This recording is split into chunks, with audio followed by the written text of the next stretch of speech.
नमस्कार दोस्तों, आपने वायरल वीडियो देख ही ली होगी। Prime Minister Modi brought us a gift, a very, very good toffee.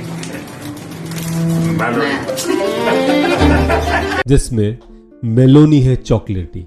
I am sorry, no, it was Melody है chocolaty. प्रधानमंत्री मोदी ने इटली की प्रधानमंत्री जॉर्जिया मेलोनी को मेलोडी है चॉकलेटी, जो पार्ले का प्रोडक्ट है, गिफ्ट में दिया और उससे पूरी दुनिया भर में वायरल हो गई मेलोडी।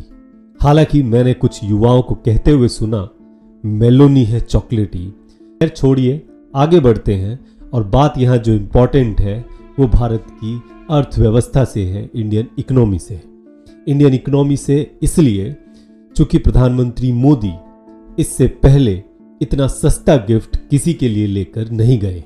आपको बता दूं, 2023 में 7.5 कैरेट का हीरा उन्होंने राष्ट्रपति जो बाइडेन की पत्नी जिल बाइडेन को उपहार में दिया था, जिसकी कीमत $20,000 और इस समय यदि मैं इंडियन करेंसी में बताऊं तो तकरीबन 20 लाख रुपए। जब वे 2024 में जो बाइडेन से मिलने अमेरिका गए तो उन्होंने $8,000 के तकरीबन का एक दूसरा तोहफा दिया, जिसकी कीमत इंडियन करेंसी में तकरीबन 8 लाख रुपए बैठती है। तो फिर उन्होंने जॉर्जिया मेलोनी के साथ इतनी नाइंसाफी क्यों की? उन्होंने मात्र $2 या $3 का ये मेलोडी का पैकेट उन्हें देकर खुश कर दिया। मैं मानता हूं कि ये गिफ्ट वाकई जो उन्होंने जिल बाइडेन को दिया या फिर जो बाइडेन को दिया उससे ज्यादा वायरल भी हुआ है। लोगों ने इससे ज्यादा उसे देखा भी है और इसकी वजह से स्टॉक प्राइस भी स्काई रॉकेटिंग हो गए, भले ही गलत कंपनी के हुए हों। दोस्तों, प्रधानमंत्री मोदी यहां साफ तौर पर वही संदेश देना चाहते हैं जो उन्होंने भारत के अंदर अपनी सभा में दिया था। उन्होंने कहा था कि भारतीयों को अब सोना खरीदने से 1 साल के लिए बचना चाहिए, उन्हें पेट्रोल डीजल भी नहीं खरीदना चाहिए, विदेश यात्रा भी नहीं करनी चाहिए। वह क्यों? क्योंकि भारत का रुपया डॉलर के मुकाबले कमजोर हो रहा है, जिससे हमारी आर्थिक मंदी होने की पूरी आशंका है और हम ऑलरेडी इससे जूझ भी रहे हैं। वही बात वे वहां दोहरा रहे हैं जब वे ये मेलोडी चॉकलेटी जॉर्जिया मेलोनी को दे रहे हैं। उन्होंने साफ तौर पर बता दिया कि अब हमारे पास पैसा नहीं है, मैं आपको केवल ये $2 या $3 की एक मेलोडी चॉकलेटी वाली जो कैंडी है दे सकता हूं। लेकिन तब भी मेरे शब्दों में, मेरी स्ट्रेटेजी में इतनी ताकत है कि आप दुनिया में वायरल हो जाएंगी, और वे वायरल हो भी गई। साथियों, क्या हम वाकई इस तरह की आर्थिक मंदी से जूझने के लिए तैयार हैं? क्या वाकई हमारी कोई प्रिपरेशंस है? यदि मैं स्टॉक मार्केट पर नजर मारता हूं और आपको अपनी पिछली वीडियोस में बता चुका हूं, लाखों करोड़ फॉरेन इन्वेस्टर्स लगातार निकाल रहे हैं। तो आपको पता है, चाइना जो भारत का दुश्मन है ही, एक बार फिर अपनी दुश्मनी पूरी निभा रहा है। हमारा उससे व्यापार घाटा या ट्रेड डेफिसिट $112 बिलियन से भी ज्यादा का हो गया है, जिसकी कीमत 10 लाख करोड़ रुपए बैठती है।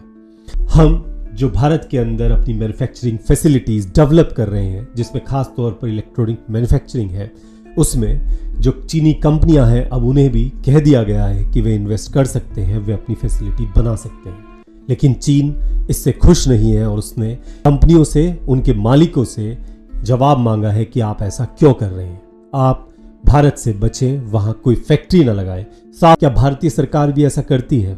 नहीं करती है। भारत की सरकार ने एक तरफ चीन के व्यापारियों के लिए दरवाजे खोल दिए हैं, तो दूसरी तरफ भारत के खुद के व्यापारी, जिन्हें बहुत बड़ी मात्रा में टैक्स में छूट दी गई है, वे अमेरिका जाकर पैसा लगा रहे हैं। आपको पता होना चाहिए, अंबानी ने $300 बिलियन का डोनाल्ड ट्रंप के साथ करार किया, जो अगले 20 सालों तक अमेरिका के अंदर लगाया जाएगा और लाखों लोगों को रोजगार मिलेगा।